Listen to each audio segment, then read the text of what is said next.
여러분 반갑습니다. 박승철 교수입니다. 이번 시간에는 세션 하이제킹 공격, APT 공격, 스피어 피싱 공격, 스미싱 공격, 그리고 랜섬웨어 공격에 대해서 여러분들과 같이 공부를 해보고자 합니다. 사이버 공격의 수가 이 시간에 다룰 게 꽤 많은데요. 세션 하이제킹 공격은 좀 구체적으로 어떻게 진행되는지까지 좀 이렇게 보려고 그러고요. 나머지 공격 기법에 대해서는 개념만 이렇게 설명하는 걸로 그렇게 계획을 하고 있습니다. 세션 하이제킹 공격은 TCP 연결에 대한 하이제킹 공격하고 그 다음에 주로 웹 세션에 대해서 하이제킹 공격이 이루어집니다.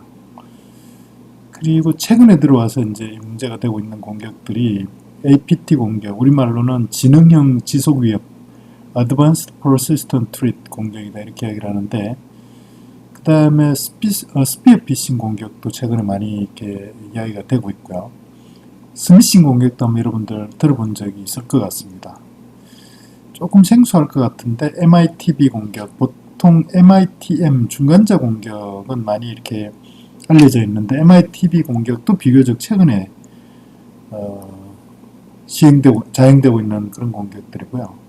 랜섬웨어도 아마 여러분들 들어본 사람도 있을 것 같은데 비교적 최근에 이렇게 공격이 되고 있습니다. 그래서 이번 시간 강의가 끝나면은 이러한 사이버 공격들에 대해서 여러분들이 이해할 수 있는 그런 상태가 되기를 기대합니다. 강의 내용에 들어가기 전에요. 문제를 한번 풀어보겠습니다. 2015년도 7급 공무원 시험에 출제가 됐던 문제인데요. 다음 보기에서 기억과 디귿에 들어갈 말을 바르게 나열한 것은 무엇이냐 이렇게 이제 질문했습니다. 독립적으로 자기 복제를 실행하여 번식하는 빠른 전파력을 가진 컴퓨터 프로그램 또는 실행 가능한 코드는 기억이다. 독립적으로 자기 복제를 실행하여 번식하는 독립적인. 그 다음에 스마트폰의 악성 코드로 연결되는 주소가 포함된 메시지를 전송하여 악성 코드를 유포하는 공격을 니언이라고 한다. 디귿은 인터넷 프로토콜 계층에 동적하며 모든 트래픽을 암호화하고 인증 기능을 제공한다. 뭐냐 이렇게 물어봤는데요. 1번 바이러스 파밍 SSL, 2번 파밍 스미싱 SSL, 3번 웜 파밍 IPsec, 4번 웜 스미싱 IPsec 이렇게 되어 있는데 답이 좀 추론이 가능한지 모르겠습니다. 여러분 일단 한번 선택해 보시기 바랍니다. 끝나고 나서 다시 한번 풀어보기를 하고요. 그 다음 두 번째는 2014년도 9급 전산직 공무원 시험에 출제됐던 문제인데요.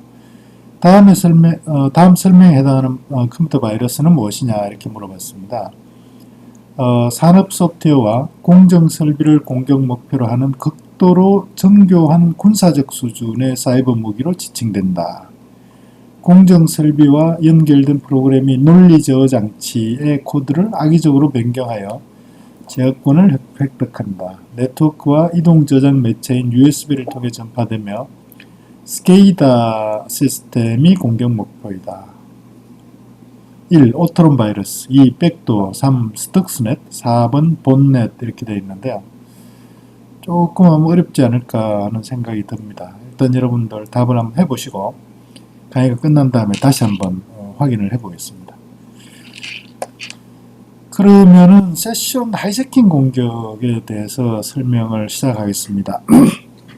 여러분들 세션 이러면요. 세션 익숙하신 분들은 익숙하고 보통 컴퓨터 네트워크에서 OSI 계층의 6번째 계층의 이름이 이제 세션인데요. 세션 계층이잖아요.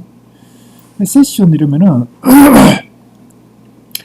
통신 당사자들 예를 들면 클라이언트 서버, 웹 브라우저와 서버 이런 이야기죠. 클라이언트와 서버 이런 통신 당사자들 간에 구별 가능한 통신이 진행 중인 상태 이런 것을 통칭해서 세션이라고 이렇게 이야기를 하는데요. 예를 들면 TCP 연결 같으면은 TCP 연결이 다른 TCP 연결하고 완전히 구분이 되는 거잖아요. 그래서 클라이언트하고 서버하고 TCP 연결을 설정해서 거기에 데이터를 주고받으면은 그 통신은 다른 TCP 연결을 통해서 이루어지는 데이터 교환하는 그런 통신은 완전히 구별이 되는 거죠. 그래서 TCP 연결이 하나의 세션이다 이렇게 이야기할 수 있고요.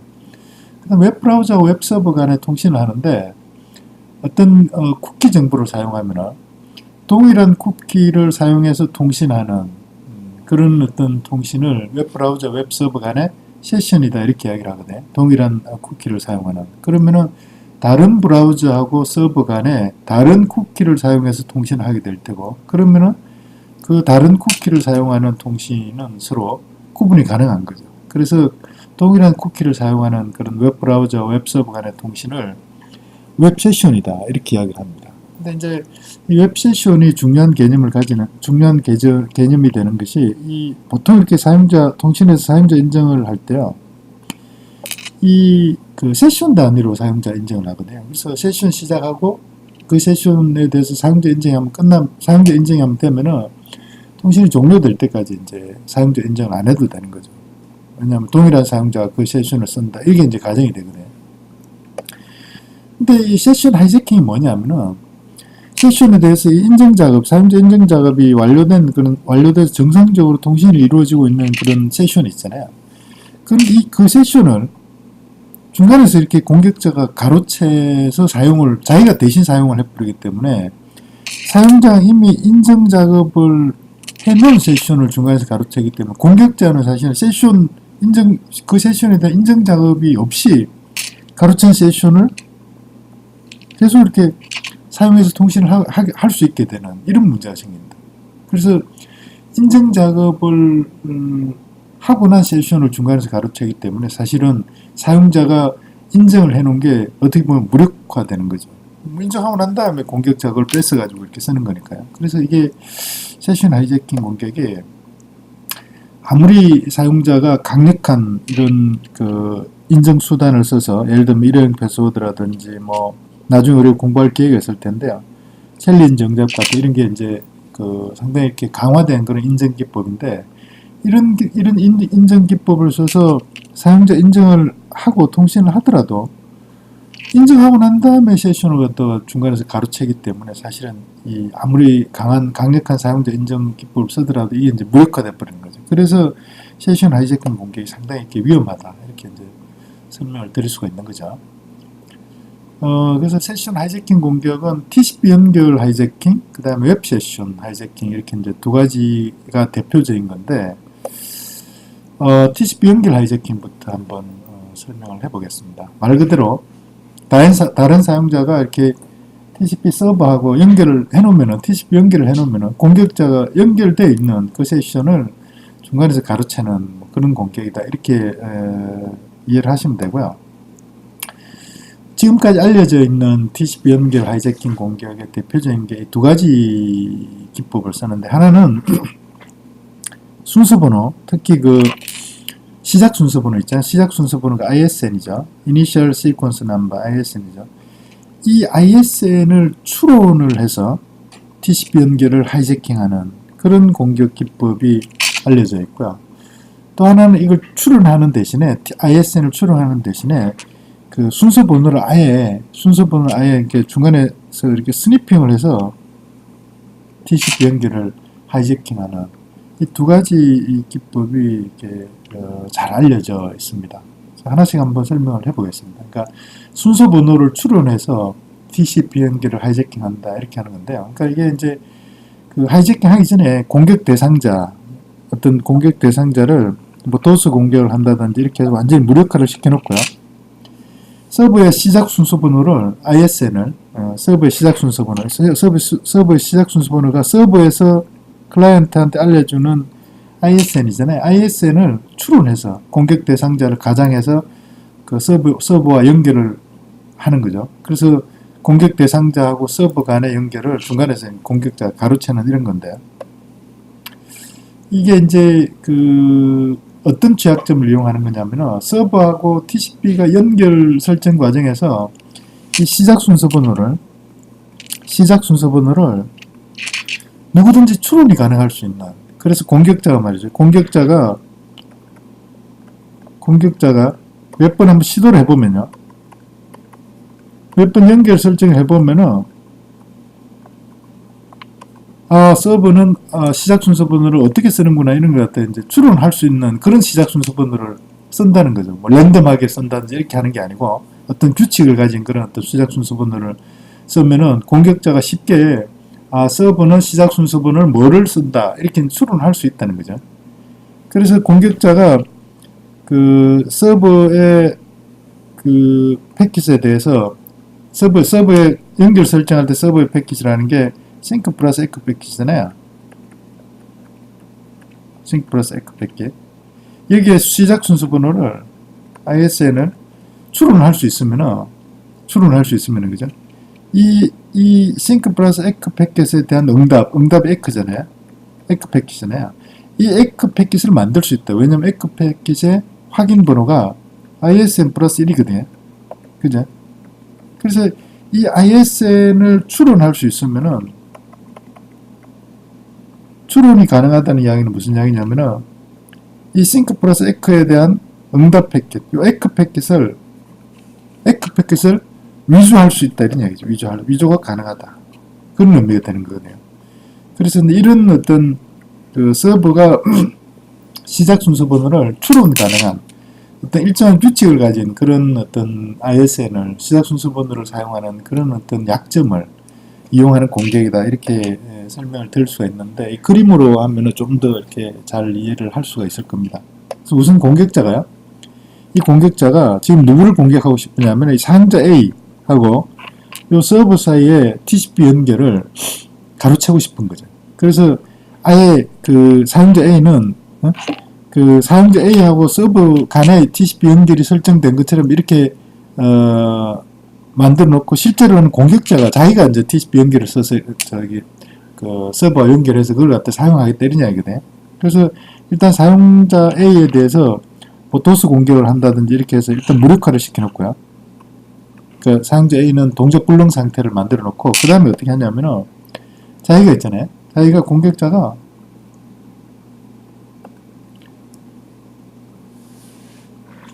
자기가 A인 것처럼 자기 출발지 주소를 A로 사용자 A의 IP 주소로 이렇게 스푸핑을 해서 스푸핑 하는 거잖아요. 이게 스푸핑을 해서 그 서버한테 그 연결 설정 요청 싱크 세그먼트를 싱크 패킷을 이렇게 보내는 거죠.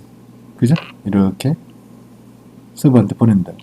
그럼 서버는 정상적으로 사용자 A가 저기 연결 설정을 요청하는 것보다 이렇게 해서 응답을 한다. 그때 응답하는 게 뭐냐면 싱크 플러스 에크 패킷을 보내고 자기도 시작 순서 번호로 그죠? 시작 순서 번호는 자기는 Y로 쓰고 그 저기 공격자가 시작 순서 번호 X로 했기 때문에 이제 응답 번호는 X 플러스 1 나오고 이렇게 이제 싱크 플러스 에크 패킷을 이렇게 보내는데 이거는 뭐 공격자가 이 A라는 IP 주소로 이렇게 스푸핑해서 보냈기 때문에 이 사용자 A한테 이렇게 그 싱크 플러스 에크 메시지가 가겠죠. 근데 뭐 사용자 A는 지금 불능 상태에 있기 때문에 이렇게 그죠? 불능 상태에 있기 때문에 응답을 할 수가 없잖아요. 그 사이에 말이죠. 공격자가 자기가 응답을 한다는 얘기. 무엇을? 에크를 만들어 가지고 이 사용자 A가 응답하는 것처럼 이렇게 만들어서 응답을 하는 거죠. 응답을 하는데 가능한 이유가 뭐냐면은 사용자 A의 주소를 스푸핑할 수 있고 그 확인 번호 Y 플러스 1을 추론할 수 있다. 왜냐하면은 사용자 그 서버가 시작 순서 번호를 Y를 쓸 거라는 거를 미리 추론을 할 수 있기 때문에 그러니까 이 싱크 플러스 에크에 대한 시작 순서 번호가 Y일 테니까 그러면 에크의 확인 번호는 Y 플러스 1이다. 이렇게 해서 이 에크 세그먼트를 사용자 A를 대신해서 말이죠. 그죠? 사용자 A를 대신해서 공격자가 추론해서 이렇게 만들어서 보낼 수 있다는 거죠. 그러면은 서버는 사용자 A하고 내가 연결이 설정됐구나 이렇게 생각하고 통신을 갖다 할 수 있는 상태가 된다. 그래서 그러고 나면은 사용자 A가 이렇게 데이터를 공격자가 말이죠. 사용자 A인 것처럼 가정해서 얼마든지 서버한테 데이터를 대신해서 보낼 수 있는 거죠.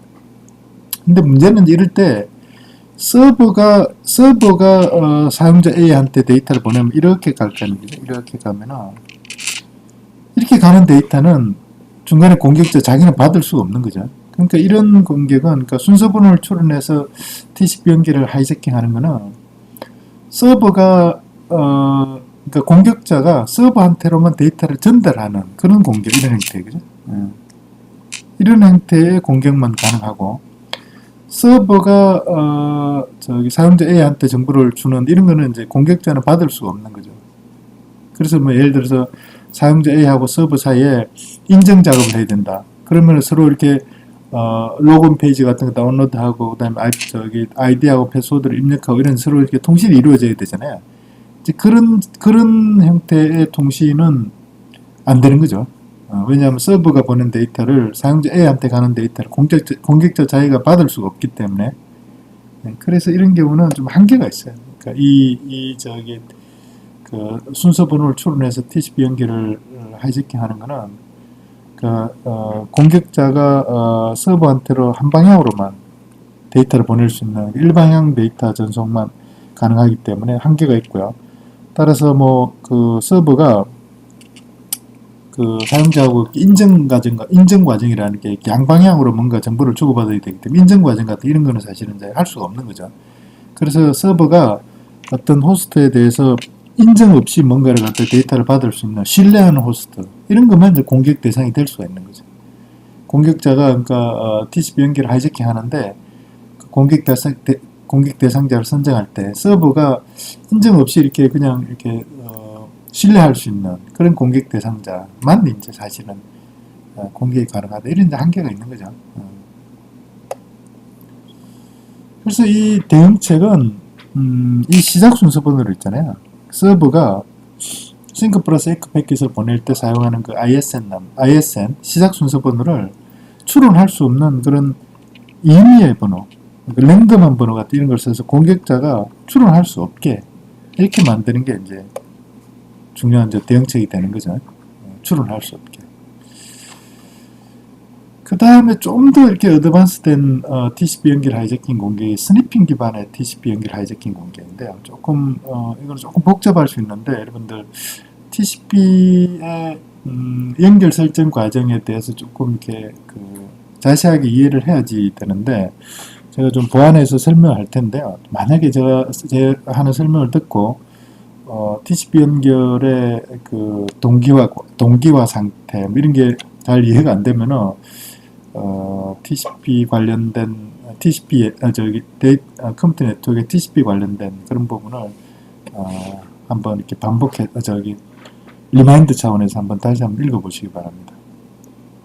동작 과정은 이렇습니다. 스니핑을 통해서 공격자가죠. 네트워크 스니핑을 통해서 공격 대상자, 내가 공격하려고 하는 대상자와 서버 간의 트래픽을 중간에서 스니핑 할 수 있고, 또 패킷을 조작해서 이렇게 보낼 수 있다, 이런 걸 이제 가정을 한다고. 그러니까 중간에서 스니핑 할 수 있는, 공격자가 스니핑 할 수 있다, 이런 걸 가정하는 거죠. 그러면 공격자가 중간에서 공격 대상자하고 서버 간에 주고받는 그런 패킷의 순서 번호라든지 확인 번호라든지 이런 걸 갖다 다 이렇게 중간에서 알아낼 수 있다, 이런 이야기잖아요. 그런 걸 가정하는 거고요. 그래서 공격 대상자가 있으면 공격 대상자 몰래 서버 측에 공격 대상자하고 서버 간에 연결해 놓은 그 연결을 끊어버리는 거죠. 끊을 때 사용하는 게 이제 리셋 패킷인데요. 리셋 패킷을 보내가지고 이제 연결을 갖다 끊고 공격 대상자하고 서버 이 공격자가 말이죠. 대신 공격자가 서버하고 연결을 설정을 하는데, 원래 이렇게 공격 대상자와 서버 간에 연결이 된 것처럼 연결을 설정하는데, 원래 내가 공격자가 공격하려면 공격 대상자와 서버 간의 연결을 비동기화 상태에 빠지도록 그렇게 공격자하고 서버 간의 연결을 재설정한다, 이런 이야기인데, 이게 되려고 그러면 이제 사실은 비동기화 상태가 뭔지를 좀 이해를 해야 되잖아요. 그죠? 그래서 조금 제가 이렇게 비동기화 상태가 뭔지, 그러니까 공격자가 공격 대상자하고 서버 간에 이미 연결이 설정되어 있는데, 그걸 몰래 리셋을 시켜버리고요. 공격 대상자 몰래 리셋을 시켜버리고, 자기가 공격 대상자인 것처럼 서버하고 연결을 새로 설정한다고. 똑같은 연결을 새로 설정하는데, 원래 설정되어 있는 공격 대상자와 연결을 비동기화 상태에 빠뜨릴 수 있는 그런 연결을 설정한다. 그런 이야기거든요. 오케이. 그래서 그런 다음에 공격자하고 서버 간에 그러니까 기존에 그 공격 대상자하고 공격 대상자하고 서버 간에 연결되어 있는 것 같은 중간에서 가로채는 그런 공격인데, 이걸 이해를 하려고 그러면은 동기화 상태는 뭐고 비동기화 상태는 뭔가, 이런 걸 좀 이렇게 이해를 해야 됩니다. 동기화 상태는 뭐고 비동기화 상태는 뭔가. 이렇게 조금 뭐 책에 제가 설명을 해놓긴 했는데, 교재에 이걸 설명하려면 이 그림을 가지고 좀 설명하는 게 좋은데요. 이 클라이언트하고 서버 사이에 데이터를 주고받으려고 그러면은 그러니까 클라이언트가 서버로 데이터를 보낸다, 송신한다, 이런 이제 가정을 합시다. 물론 반대도 물론 가능한데요. 그러면은 서버는 클라이언트로부터 데이터를 받을 수 있는 공간이 사실은 메모리 공간이 확보가 되어 있어야 된다. 그죠? 그래서 그 서버가 클라이언트로부터 받을 수 있는 그런 데이터를 받을 수 있는 공간을 보통 이렇게 그 수신 버퍼라고 그러거든요. 버퍼. 수신 버퍼. 예를 들어 처음에 연결 설정하면 버퍼를 이만큼 이렇게 할당한다. 이만큼 크기를 이렇게, 그죠? 이 버퍼가 되는 거죠. 이 전체 크기가 수신 버퍼의 최대 크기가 되는 거죠. 그럼 데이터를 받으면 말이죠. 데이터를 받으면은 데이터를 갖다 받잖아요. 그러면 여기다 이렇게 쌓아놓는 거죠. 버퍼에 대해 쌓는다고. 어플리케이션 프로그램한테 전달하게 데이터를 쌓는다. 그죠? 그 다음에 여기 있는 데이터를 어플리케이션에 이렇게 전달하게 되겠지만, 어쨌든 여기다 임시로 쌓아놓고, 그 다음에 전달할 거거든요. 그러면 데이터를 이만큼 수신했다는 이야기는, 그 다음에 수신할 수 있는 여유 공간, 버퍼의 크기가 이만큼 줄어드는 거잖아요. 이것만 되는 거죠. 요게 그러니까, 현재, 이만큼 데이터가 이렇게 수신된 상태에서 데이터를 받을 수 있는 공간은 이만큼만 되는 거죠. 이만큼, 그죠? 요거. 이게 되는 거잖아요. 요게. 이만큼. 요 크기가 얼마냐? 요게. 요 크기가 얼마냐? 요 크기를 뭐라고 이름을 붙이냐면은, 수신 윈도우 크기다. 이렇게 이야기를 해요. 보통 그 윈드라고 이렇게 표현하는데, 수신 윈도우 크기다. 그러니까 지금 현재 내가, 받을 수 있는, 수신자가 받을 수 있는 데이터의 최대 크기, 버퍼의 최대 크기를, 그러니까 지금 현재 상태에서 받을 수 있는 데이터의 최대 크기를 수신 윈도우 크기다, 이렇게 하는 거예요. 그러니까 송신자는 수신 윈도우 크기를 갖다 이제 서버로부터 이렇게 통보를 받으면은, 그러니까 수신자로부터 통보를 받으면은, 그 다음에 자기가 데이터를 보낼 수 있는 건 최대 크기는 뭐냐면, 이 수신 윈도우 크기만큼만 데이터를 보낼 수 있는 거죠. 그거보다 커버리면은 이 데이터가 이렇게 꽉 차가지고 넘치면은, 이렇게 예를 들어서 넘쳐버렸다, 이렇게 넘치면은 이 데이터는 수신자가 이렇게 받아들일 수가 없는 거죠. 그러면 이게 이제 없어진다. 그죠? 그래서, 송신자가 보낼 수 있는 데이터의 최대 크기는 그 수신자가, 송신자한테 알려주는 수신 윈도우 크기만큼만 데이터를 보낼 수 있다. 이런 이야기를 해요. 무슨 말인지 아시겠죠? 그래서 말이죠.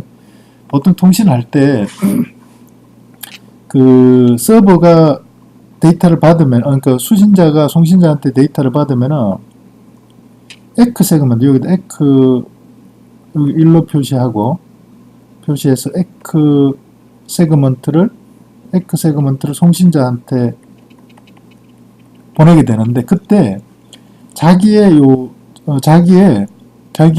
내가 네가 보낸 데이터 중에 몇 번 데이터까지 받았다. 수신 번호, 여기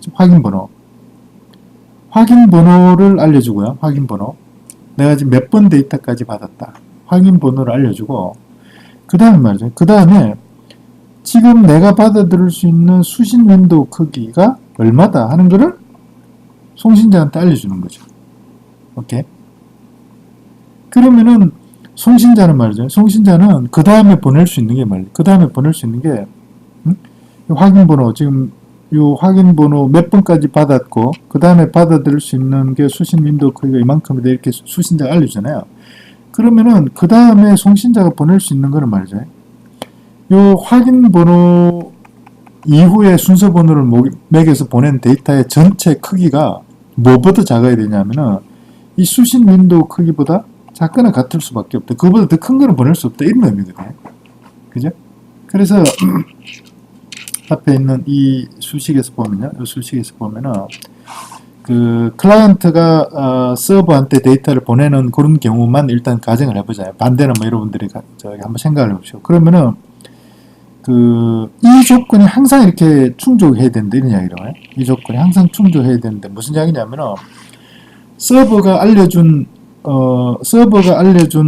확인 번호, 서버가 여기까지 데이터를 받았다. 네가 보낸 데이터 중에 이 번호까지 데이터를 받았다. 이게 이제 서버가 알려준 확인 번호고요. 그 다음에 그 서버가 알려준 현재 수신 윈도우 크기, 서버 윈도우 크기 이거고요.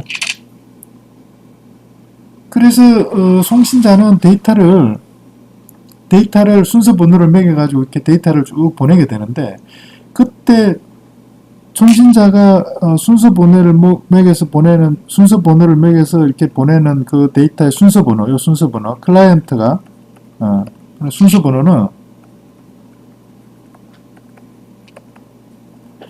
몇 번 순서 번호까지 데이터를 보낼 수 있다 이런 이야기냐면은 클라이언트가 나한테 알려준 이 순서 번호에다가 서버 이 순서 번호 있잖아요. 이 순서 번호에다가 서버가 알려준 현재 그 수신 윈도우의 크기, 현재 비어있는 버퍼의 크기만큼 요거 더한 값만큼만 순서 번호를 매겨서 데이터를 서버한테 보낼 수 있다. 그런 이야기예요.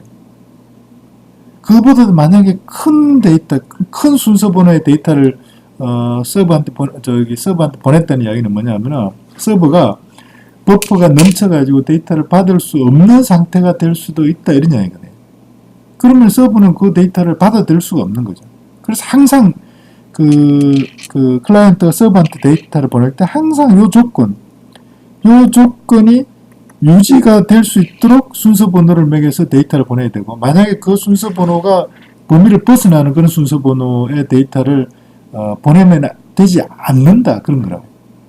그래서 이 상태가 딱 유지될 수 있도록 데이터를 전송하는 그런 상태를 뭐라고 하냐면은 동기화 상태다 이렇게 이야기한다. 그죠? 동기화 상태. 무슨 말인지 아시겠죠? 수신자가 받을 수 있는 범위 내에 순서 번호를 가진 데이터까지만 보내고 그렇지 않으면 보내지 않고 기다려야 되는 거죠. 어떻게? 서버가 받을 수 있는 버퍼의 공간이 더 커졌으니까 이만큼 더 보내도 좋다는 걸 나한테 알려줄 때까지 뭘 통해서? 그 에크 패킷을 통해서 이해가 돼야 됩니다. 오케이. 그래서 그렇게 좀 설명을 하고요. 그러고 나서 이제 그러니까 요 그림으로도 이렇게 설명할 수 있는데, 그러니까 예를 들어서 서버가 나한테 알려준 수신 윈도우 크기가 그 M이면은 클라이언트는 데이터를 보낼 때 말이죠. 사용할 수 있는 순서 번호가 확인 번호가 지금 서버가 나한테 알려준 확인 번호가 여기 에크 번호 X 플러스 1이잖아요. 요 X 플러스 1부터 시작해서 X 플러스 1에 그 서버의 수신 윈도우 크기 M까지의 요 범위 내, 여기서부터 여기까지 요 범위 내에 순서 번호를 사용할 수밖에 없다 그런 이야기예요. 그거보다 큰 순서 번호를 쓰면은 서버가 버퍼가 넘쳐가지고 데이터를 받을 수 없는 상태가 될 수도 있다 그런 이야기예요. 그런 상태가 유지가 되도록 그렇게 통신하는 그런 통신을 동기화된 상태의 통신이 이루어진다 이렇게 이야기를 한다면. 네? 그래서 서버가 데이터를 받을 때도 있잖아요. 그 동기화 상태의 범위를 벗어나는 순서 번호가 그 범위를 벗어나는 그런 데이터를 받으면 그 데이터를 수신하면 안 되는 거죠. 그건 오류기 때문에 반드시 통신은 그러니까 동기화 상태에서 이루어져야 된다. 오케이. 그게 이제 그 스니핑 기반의 TCP 연결 하이제킹에서 상당히 이렇게 중요한 개념입니다. 그래서 그 동기화 상태를 벗어나면은 이제 비동기화 상태, 디싱크로나이제이션 상태다 이렇게 이야기하는데 디싱크로나이제이션 상태는 수신 버퍼가 넘칠 수도 있는 상태를 의미하는 거고, 그러면 데이터를 수신하면 안 되는 거죠. 수신하면 안 된다. 그런 상태의 데이터가 오면, 예를 들어서 순서 번호가 범위를 벗어난 순서 번호를 가진 데이터가 오면 수신자가 수신 안 한다는 얘기. 수신 안 하고 정상적인, 자기가 그 전에 정상적으로 이렇게 받았던 그 확인 번호가 있을 거 아닙니까? 그죠? 데이터를 확인 번호. 그 데이터 확인 번호를 가진 에크만 이렇게 이제 보내주는. 그래서 그 송신자는 또 자기가 데이터를 보냈는데, 보낸 데이터하고 상관없는 이상한 에크가 오잖아요. 그러면은 그 에크에 대해서 자기는 또 이렇게 순서 번호를 맞추기 위해서 또 이렇게 에크 패킷을 송신하게 되고, 뭐 이런 어떤 현상이 이제 반복되는데, 그런 현상을 뭐라고 이야기하냐면은 에크스톰이 발생했다, 이렇게 이야기한다고. 에크스톰이 발생했다. 그래서 비동기 상태에서 데이터를 보내면은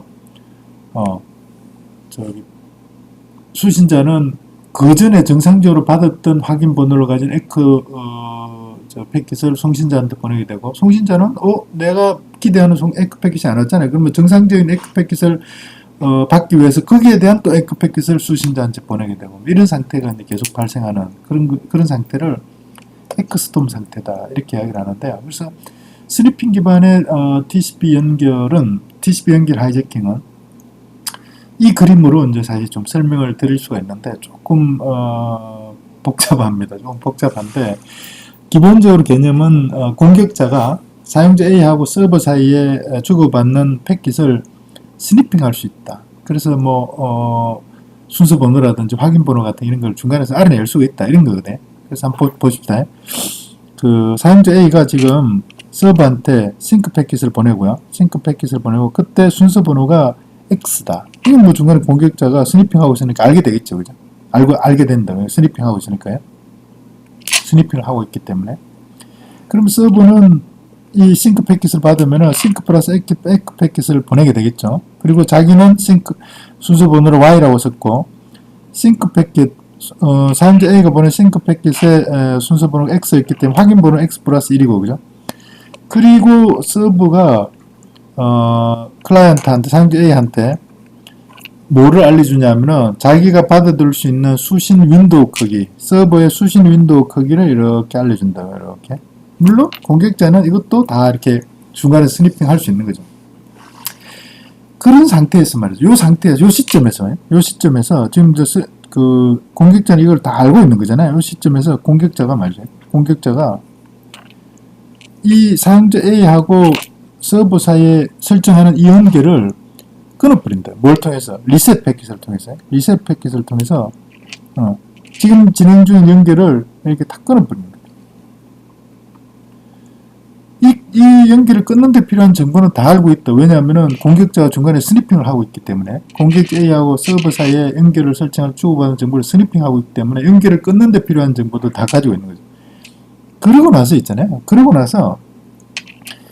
이 자기가 대신 말이죠. 대신 사용자 A인 것처럼 그 전에 썼던 정보를 그대로 이용해서요.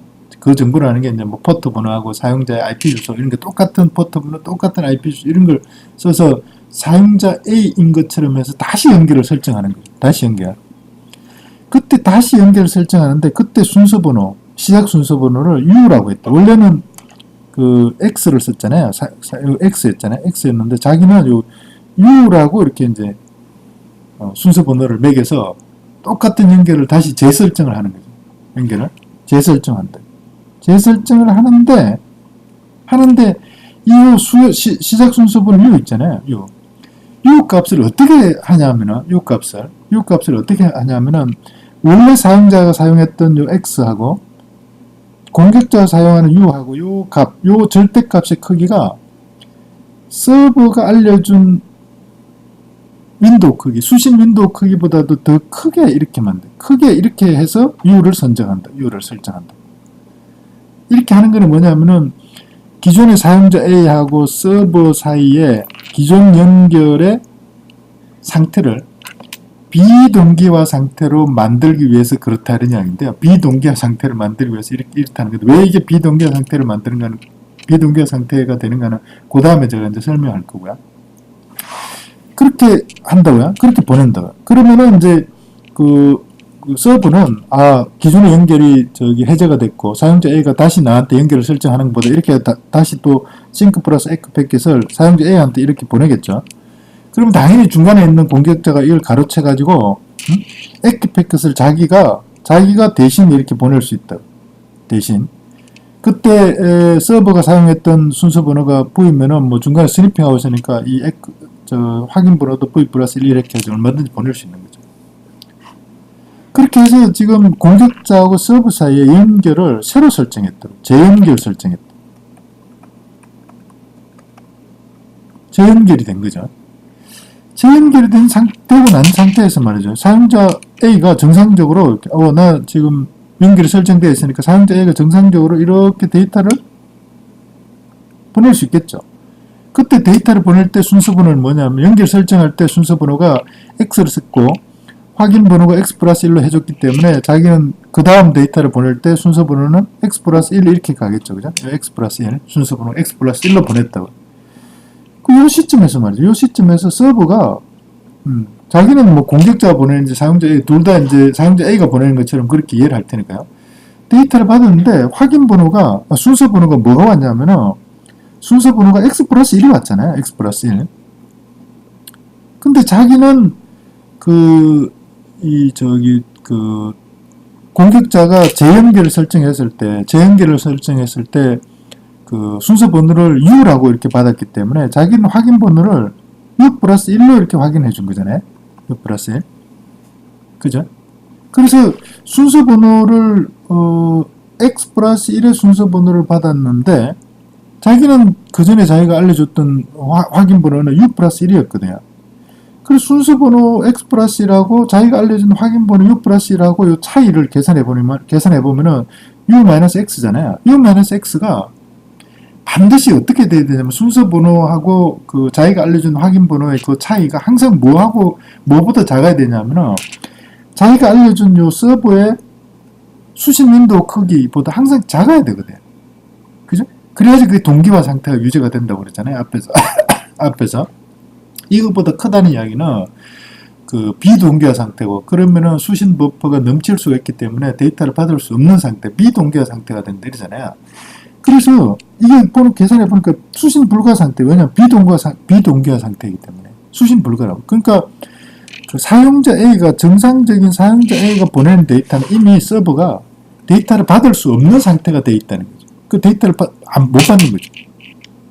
왜냐? 공격자가 재연결을 설정할 때 순서 번호를 그 정상적인 사용자가 사용했던 순서 번호하고 차이를 크게 만들어 가지고 그 정상적인 사용자가 순서 번호를 써서 데이터를 서버한테 보내면은 그 순서 번호가 확인 번호하고 차이가 서버가 사용자 A한테 서버가 알려줬던 수신 윈도우 크기보다 더 크게 이렇게 만들어 가지고 비동기 상태가 되게 이렇게 만들어 버렸기 때문에 그런 거거든요. 그래서 공격자가 보내는 데이터는 뭐 그 다음 순서 번호가 자기가 순서 번호를 시작 순서 번호 U를 썼기에 U 플러스 1이겠죠. U 플러스 1로 보내면 이거는 얼마든지 자기가 받을 수 있다. 왜냐하면 자기가 알려줬던 확인 번호가 U 플러스 1이고 지금 순서 번호가 그 공격자가 보낸 순서 번호가 U 플러스 1로 왔잖아요. 그러니까 이거는 저 순서 번호 플러스 자기가 알려준 확인 번호하고 차이가 그 서버 요 윈도우 크기보다 뭐 당연히 작죠. 그러니까 이건 공격자가 보내는 데이터는 자기가 받아들일 수 있는데 사용자 A가 보내는 데이터는 수신할 수 없는 그런 비동기 상태가 된다 그런 얘기죠. 그러니까 공격자가 서버 사이에 연결을 그러니까 공격자가 사용자 A하고 서버 사이에 연결했던 거를 가로채 가지고 자기가 대신 이렇게 쓰고 있는 그런 상태를 만든다. 그래서 TCP 연결을 하이제킹하게 된다. 이런 이야기죠. 이렇게 조금 이 내용이 조금 어려운데요.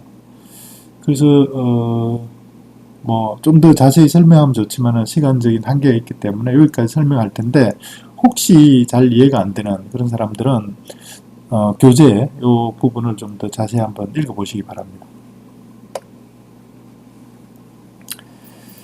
그래서 리셋 후 연결을 재설정하는 과정을 그림을 통해서 이렇게 설명을 했습니다. 그래서 TCP 연결 하이제킹의 두 가지 유형에 대해서 여기까지 설명을 드렸고요. 그 다음에는 웹 세션 하이제킹 공격에 대해서 좀 설명할 텐데, 웹은 HTTP를 통해서 이렇게 웹 서비스가 이루어지는데, 원래 HTTP는 그 비연결, 그러니까 비상태형 프로토콜이다. 그러니까 웹 브라우저, 웹 서버 사이에 HTTP 메시지를 통해서 그 웹 페이지를 하나 다운로드하고 나면 그 다음에 또 웹 페이지를 다운로드할 때 그 HTTP 요청하고 그 전에 HTTP 요청하고 사실은 이게 관계가 전혀 없는 상태가 되거든요. 그래서 HTTP는 원래 이제 비상태형 프로토콜이다 이렇게 이야기를 하는데, 웹 브라우저가 어느 웹 브라우저가 저기 웹 서버한테 그 HTTP 요청을 그 HTTP 요청 메시지를 반복해서 계속 이렇게 그 보내고 있다는 것을 알아낼 수 있도록 그렇게 하기 위해서 도입된 그 기술이 뭐냐면은 이 웹 세션 식별자도, 여러분들은 웹 세션 식별자보다는 쿠키라는 이름으로 더 이렇게 이제 잘 알려져 있을 텐데, 잘 알고 있을 텐데, 쿠키. 서버가 웹 브라우저한테 그 처음에 이렇게 웹 브라우저가 서버에 접속하면은 쿠키를 갖다 웹 브라우저한테 하나 준다고요. 그럼 그 다음에 계속 이렇게 그 웹 서버에 웹 페이지를 접속을 하잖아요. 그러면은 웹 페이지 요청할 때마다 처음에 웹 서버가 할당한 그 쿠키를 달고 이렇게 그 요청 메시지를 보내거든요. 그러면은 이 서버는 이 요청 메시지는 그 전에 내가 처음에 할당한 쿠키를 할당한 그 웹 브라우저로부터 요청 오는구나 하는 걸 갖다 이제 알 수 있게 되는 거죠. 그래서 그 동일한 어떤 사용자가 웹 서버를 접속한다 이렇게 이제 그 인식을 할 수 있게. 그래서 그렇게 인식하는 것 같다 뭐라고 하냐면 웹 세션이라고 그러거든요. 그러니까 동일한 쿠키를 사용하는 그 웹 브라우저, 웹 서버 간의 통신을 이제 웹 세션이다 이렇게 이야기하는데, 그걸 통상적으로 이렇게 통칭해서 이야기할 때는 쿠키라고 이야기 안 하고 이제 웹 세션이다 이렇게 이야기를 하고요. 그 웹 세션을 구분할 수 있는 그런 정보를, 쿠키에 해당하는 정보를 세션 아이디다 이렇게 이야기를 하는데, 서버는 동일한 세션 식별자를 가진 요청 메시지를 모두 그 동일한 사용자가 이렇게 보내는 걸로 생각을 해서 동일한 접근 권한을 가진 걸로 이렇게 이제 처리를 하는 거죠. 한번 인정을 하고 그 인정한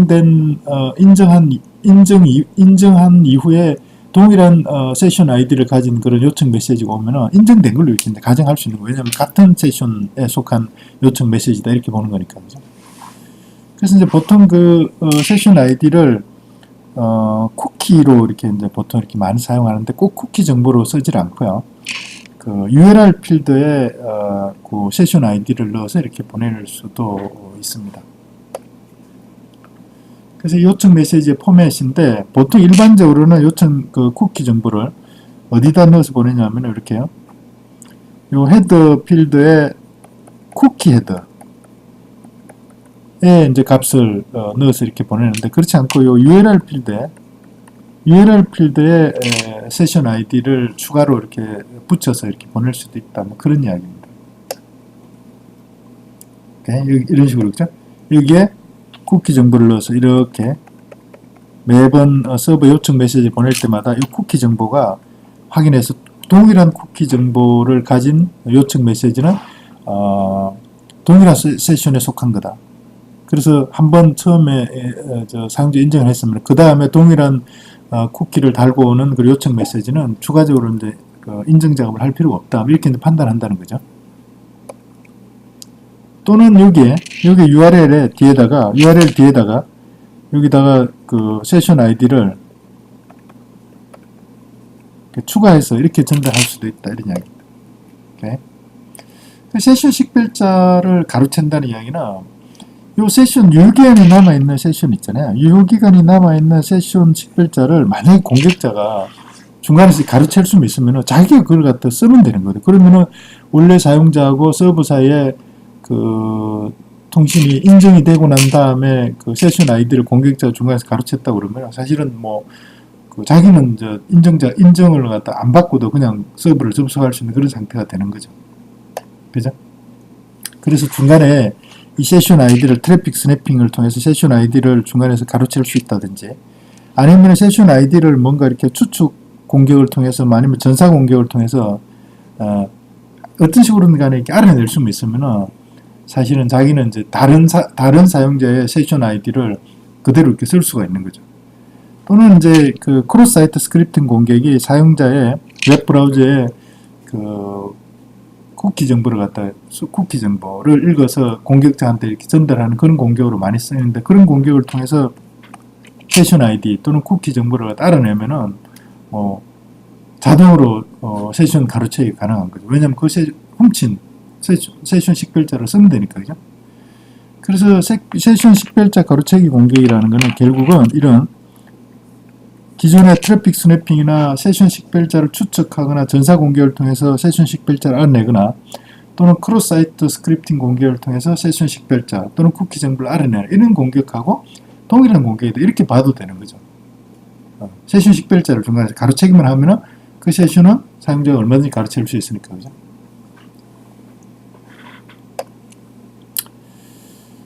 그 네트워크 트래픽을 스니핑해서 세션 식별자를 어떻게 알아내는가, 세션 식별자 추측 공격, 전사 공격이 뭔가, 이런 거는 패스워드에 대한 그 추측 공격이나 전사 공격하고 똑같은 거죠. 그 세션 아이디를 추측해서 이렇게 시도를 해보는 거죠. 그래서 맞으면은 이제 그게 그 사용자의 세션 아이디가 된다, 이런 이야기고요. 또는 세션 아이디의 모든 경우의 수를 다 대입해서 시도를 해보고 그 중에 하나가 맞으면은 그게 이제 세션 아이디가 되는 거니까, 그죠? 그렇게 할 수도 있고, 크로스 사이트 스크립팅 공격을 통해서 사용자의 세션 아이디 또는 쿠키 정보를 빼낼 수도 있다. 그래서 대응책은 트래픽 스니핑, 추측 공격 또는 전사 공격, 전수조사 공격, 이런 거에 대한 방지 대책이 이제 그대로 세션 식별자 가로채기 공격에 대한 방어 대책이 될 수도 있고요. 크로스 사이트 스크립팅 공격을 하지 못하게 하는 방어 대책, 또 여기에 해당될 수 있고, 또는 이 세션 식별자에 대한 수명 시간을, 유효기간을 단축하는 것도 상당히 중요한 그런 대응책이 될 수가 있어요. 이 길면 길수록 그 세션 식별자가 유출돼서 공격자가 사용할 수 있는 가능성만큼 커지는 거잖아요. 그죠? 그래서 세션 식별자의 유효기간을 불필요하게 이렇게 늘리면 안 되고 단축시키는 게 상당히 중요하고, 그 다음에 사용자가 로그아웃을 하면은 의무적으로 이렇게 이렇게 세션 식별자 유효기간이 이렇게 없어지기 때문에 그 사용자가 어떤 웹 서버를 이렇게 웹 서버 접속을 갖다 이렇게 끊을 때는 반드시 로그아웃을 갖다 의무화해서 세션 식별자 유효기간을 이렇게 그때까지만 유효기간으로 이렇게 인정하게, 이렇게 하는 게 중요한 방어 대책이 된다, 이렇게 설명을 드릴 수가 있습니다. 그 웹 세션 하이제킹 공격 중에 조금 다른 차원의 이제 공격 방식이 세션 고정 공격이라는 건데, 세션 픽세이션 어택이다, 이렇게 얘기를 하는데, 이거는 이 그림으로 좀 설명하는 게 좋을 것 같아요. 이 그림으로 공격자가 있잖아요. 요 서버한테 세션 아이디를 자기가 이렇게 연결해가지고 자기가 이렇게 로그인 해가지고요, 세션 아이디를 하나를 확보를 해. 근데 이때 이제 로그인할 때 자기가 예를 들어서 계정이 없으면은 게스트 계정이나 이런 걸 통해서 이제 로그인 하는 거죠. 이렇게 로그인, 아니면 자기가 정상적으로 이렇게 로그인 해도 되고요. 그런 다음에 그럼 세션 아이디가 하나 이렇게 확보될 거잖아요. 세션 아이디가 하나 확보되면은 이 세션 아이디가 포함된 URL, 아주 유용한 URL인 것처럼 이렇게 하나 만들어, 요 뒤에다가 세션 아이디를 추가한 이런 URL을 하나 만들어 가지고 공격 대상자인 사용자 A한테 이렇게 클릭하도록 어떤 식으로 유도를 하는 거죠. 420학 공개 이런 걸 통해서, 그죠? 그러면은 이제 이 사용자 A가 만약에 속아서 클릭을 하게 되잖아요. 그러면은 서버한테 접속을 하게 되겠죠. 접속을 하게 되는데, 그때 말이죠, 세션 아이디가 보면은 서버가 할당한 세션 아이디를 달고 왔잖아요. 그러면 내가 이렇게 그 전에 할당한 세션 아이디를 달고 왔기 때문에 내가 그 전에 할당한 세션 아이디인가 보다, 이렇게 생각을 하고 정상적으로 반응을 한다고요. 그러니까 이제 그때 클릭할 때 요청했던 웹페이지를 이제 다운로드 했는데, 여기서 보면 그 웹페이지가 사실 로그인 페이지인데요. 그 로그인 페이지를 사용자 A한테 이렇게 주게 되는 거죠. 그러면은 사용자 A가 보니까 로그인하라고 나한테 이렇게 저기 웹페이지 저기 페이지가 다운로드 됐으니까 그러니까 자기는 아이디하고 패스워드를 입력을 하게 된다. 그러면 사용자 A가 로그인을 했는데 그때 사실은 누구의 세션 아이디를 써서 로그인했냐면 공격자가 만든 세션에다가 사실은 자기가 이렇게 로그인을 한 거라. 그 다음에 보면 있잖아요. 그 다음에 공격자는 서버를 접속할 때 있잖아요. 이 서버를 접속할 때 권한이 어떤 권한을 갖냐면 자기가 세션 아이디를 만들어 그 세션 아이디에 대해서 사용자 A가 로그인을 해줬기 때문에 사용자 A인 것처럼 서버를 얼마든지 접속할 수 있다 이런 거죠. 그죠? 이런 공격 방식을 세션 고정 공격, 세션 픽세이션 어택이다 이렇게 이야기를 한다.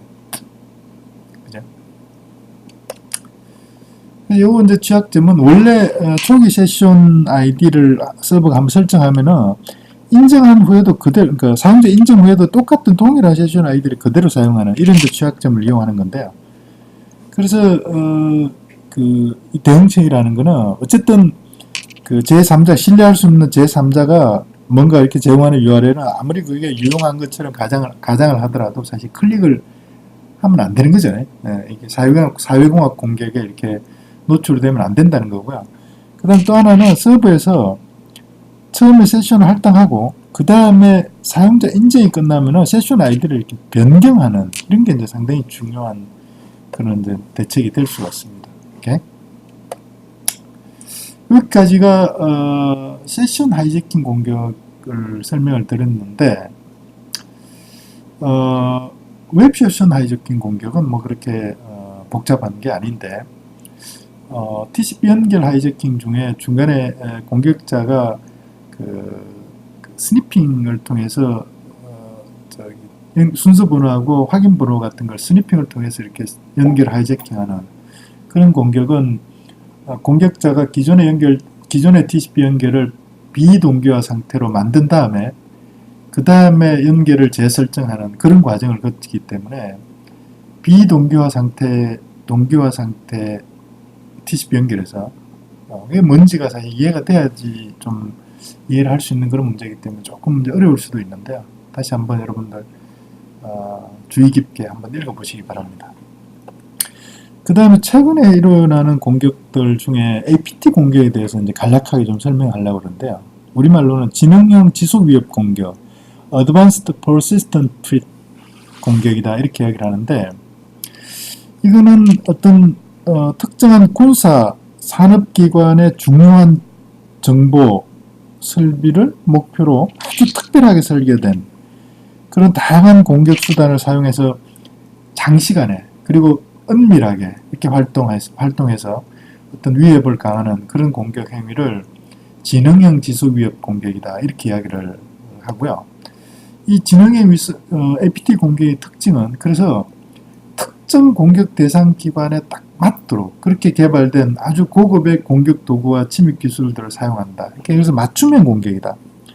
불특정 다수의 기관이나 불특정 다수의 사용자를 대상으로 해서 무차별로 이렇게 뭐 뿌려가지고 이렇게 공격하는 그런 게 아니고요. 어떤 딱 그 의도된 그 기관에 맞춤형 공격이다. 이런 특징을 가지고 있고요. 그리고 아주 이렇게 그 장기간에 걸쳐서 천천히 수행해서 이렇게 탐지가 어렵도록 그렇게 조용하게 수행되지만 목표가 달성될 때까지 아주 지속적으로 persistent하게 내부의 공격 행위를 관찰하고 조정해서 이렇게 그 수행한다. 그래서 아주 낮고 느리고 지속적으로 공격이 이루어진다. 이런 특징을 가진다고 설명을 드릴 수 있고 아주 높은 목표의식을 가진 공격이다. 그래서 APT 공격은 어떤 상대방 적국이라든지 또는 그 적대 관계에 있는 거대 조직에 대해서 그 반대편에 있는 조직 차원에서 국제적인 뭐 간첩 행위라든지 군사적, 정치적, 경제적인 그런 어떤 목표를 충족시키기 위해서 수행되는 아주 높은 공격 목표의식을 가진 그런 공격이다. 이렇게 설명할 수 있고요. 불특정 다수를 대상으로 하는 공격이 아니라 아주 구체적인 공격 목표를 가진 그런 공격이다. 그래서 뭐 국가기관이나 아주 중요한 산업시설 이런 걸 통해서 이런 것들이 이제 대상이 되는 그래서 이제 국방 차원에서도 이게 상당히 중요한 그런 어떤 문제가 되는 그런 이제 공격이라고 볼 수 있는 거죠. 이런 공격이 APT 공격이다 이렇게 이야기하고요. 그래서 APT 공격 단계는 크게 보면 요 그 네 가지 단계를 거치는데, 우선 이제 공격 목표를 정확하게 설정하고 거기에 그 설정된 공격 목표에 정보 수집을 이제 아주 장기간을 걸쳐 정보 수집을 해서 정확하게 어떤 공격을 할 건지를 그런 이제 계획을 세울 수 있게 공격 목표 설정 및 정보 수집 공격을 먼저 하고요. 그러고 나면은 거기에 맞게 이제 침투 작업을 하는 거죠. 그러니까 침투 작업을 하는데, 그때도 침투 작업을 할 때 불특정 다수의 그 기관의 사용자를 대상으로 해서 이렇게 침투를 하고 이런 건 아니고요. 딱 그 특정 개인을 아주 구체적으로 목표로 해가지고 그 피싱 공격을 하는데, 그때 어떤 구체적인 사용자를 대상으로 해서 목표로 해서 이렇게 하는 그런 피싱 공격을 스피어 피싱이라고 그러거든요. 뭐 조금 이따 설명을 드리겠지만, 그래서 이 스피어 피싱이 이제 침투할 때 많이 이렇게 사용이 된다는 거고, 스피어 피싱의 대상은 주로 그 충분한 어떤 공격자가 볼 때 충분한 실행 권한을 가진 이 시스템 관리자, 이런 사람들이 이제 그 스피어 피싱의 대상이 되겠죠. 그러고 나면 공격 목표 달성이 될 때까지 계속 지속적으로 이렇게 활동을 하게 되는 거죠. 일단 침투를 하게 되면은. 그리고 목표 달성을 하고 나면은 그 다음에 공격할 수 있는 그런 루트를 유지를 하는, 접근 유지 작업을 해놓고 그 다음에 이제 공격했던 흔적을 싹 지워서 그 공격 사실을 탐지를 못하게 이렇게 만드는 이 네 가지 단계로 이렇게 공격이 이루어진다 이렇게 설명을 드릴 수 있고, 이 지능형 지속 위협 공격, APT 공격의 가장 대표적이고 가장 잘 알려져 있는 그런 공격이 2010년도 7월 달에 이란 핵시설에 대해서 수행됐던 요 스톡스넷 공격인데, 스톡스넷.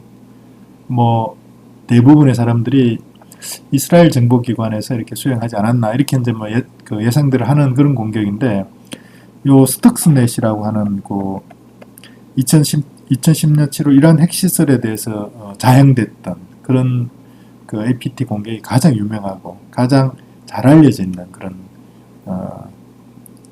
APT 공격입니다. 그리고 스피어 피싱은 제가 IPT 할 때 좀 설명을 드렸는데요. 어떤 특정한 기관의 구체적인 개인, 이렇게 불특정 다수가 아니고요.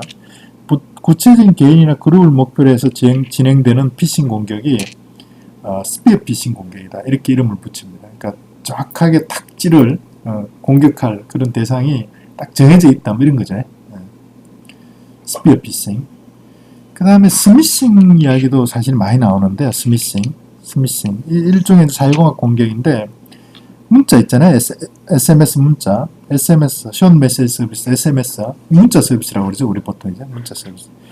문자 서비스에다가 이 문자 서비스를 통해서 이렇게 유용한 정보를 가장한 그런 URL이라든지 이런 것들을 이렇게 보내서 그거를 클릭하도록 그렇게 유도를 해서 이렇게 악성 소프트웨어를 설치하는 그 URL에 서버에 들어가면은 거기서 이렇게 악성 소프트웨어가 다운로드 돼가지고 악성 소프트웨어가 설치가 되거나, 또 악성 소프트웨어 설치가 돼서 이렇게 민감한 정보를 빼내는 이런 공격, 또는 소액 결제 같은 이런 이런 것들이 실행되게 해서 어떤 경제적인 손해를 입히는 그런 공격들을 통칭해서 그런 공격들을 뭐라고 하냐면 스미싱이다 이렇게 이야기를 하고요. SMS 서비스를 이용하고 문자 서비스를 이용하기 때문에 주로 휴대폰 사용자를 대상으로 해서 이렇게 사기를 많이 치죠. 그 휴대폰에 어떤 소액 결제 같은 결제 서비스 같은 이런 것들을 이제 하게 만드는 그런 악성 소프트웨어를 갖다 이렇게 유포하는 그런 수단으로 많이 쓰는데, 이런 공격을 스미싱 공격이다 이렇게 이야기를 하고요. 그 다음에 중간자 공격 중에 악성 소프트웨어가 사용자하고 그러니까 사용자하고 서버 사이에 어떤 사용자가 웹 브라우저를 써서 이렇게 서버를 접속하게 되잖아요. 그러니까 웹 브라우저 내에 악성 소프트웨어를 이렇게 침투를 시켜가지고요. 사용자하고 서버가 인지할 수 없도록 은밀한 방법으로 웹페이지에 있는 거래 내용 같은 걸 사용자한테 보이는 거는 그대로 보여주면서 안에 내용, 메모리 속에 있는 내용은 이렇게 바꾸어가지고 그래서 거래를 갖다 조작하는 이런 형태의 공격을 뭐라고 하냐면 Man in the Browse, 그러니까 브라우저에 이제 공격자가 숨어서 하는 공격이다 이렇게 해서 MITB 공격이다 이렇게 이야기를 합니다. 그래서 인터넷 뱅킹 같은 데서 사실은 이 MITB 공격이 상당히 그 문제가 되고 있습니다. 왜냐하면 사용자는 브라우저 화면상에서는 자기가 그 입력한 그런 정보가 그대로 이렇게 이제 표시가 되는데 실제로 브라우저 내 메모리 속에는 공격자가 이렇게 악성 소프트웨어가 내용을 바꿔가지고 거래를 갖다가 조작하는 거죠. 예를 들면 수신자 계좌번호를 뭐 공격자 걸로 이렇게 바꿔놓는다 이런 식으로 그죠? 그런 공격을 MITB 공격이다 이렇게 이야기를 하고요. 랜섬이라는 게 이제 뭐 우리말로 조공 이런 건데요. 랜섬웨어는 감염된 컴퓨터 시스템의 접근을 딱 차단하고요. 그 접근을 해제하려면은 네가 랜섬을 내놔, 공물을 나한테 내놔라, 돈을 갖다 어디로 얼마만큼 이렇게 송금을 해라. 그러면 내가 그 저기 뭐 잠금 장치를 풀어주겠다. 그러니까 잠금 장치라는 게 결국 이제 뭐 파일 같은 거 이런 걸 이렇게 암호화를 해버리는 거야. 암호화 그 키를 갖다 안 알려주는 거죠. 그래서 돈을 얼마를 입금하면은 랜섬 공물을 얼마를 보내면은 내가 이렇게 저기 복화를 시켜주겠다. 이렇게 이제 사기를 치는 건데 그런 악성 소프트웨어를 통칭해서 뭐라고 이야기를 하냐면 랜섬웨어다 이렇게 이야기를 하고 랜섬웨어도 상당히 최근에 많이 이렇게 문제가 되고 있는 그런 악성 소프트웨어 공격 중에 하나입니다. 이렇게 해서 그 세션 하이제킹 공격하고 최근에 이렇게 유행하고 있는 몇 가지 사이버 공격의 개념에 대해서 설명을 했습니다. 일단 처음에 이 강의를 시작하기 전에 풀었던 문제를 다시 한번 풀어보겠습니다. 다음에 기억에서 디귿에 들어갈 말을 바르게 나열한 것이 무엇이냐 이렇게 했는데 독립적으로 자기 복제를 실행해서 번식하는 빠른 전파력을 가진 컴퓨터 프로그램 또는 실행 가능한 코드. 이거는 바이러스 공격할 이 악성 소프트웨어 이야기할 때 설명을 했던 이야기인데 아마 잘 이렇게 답을 할 수 있으리라 보고요.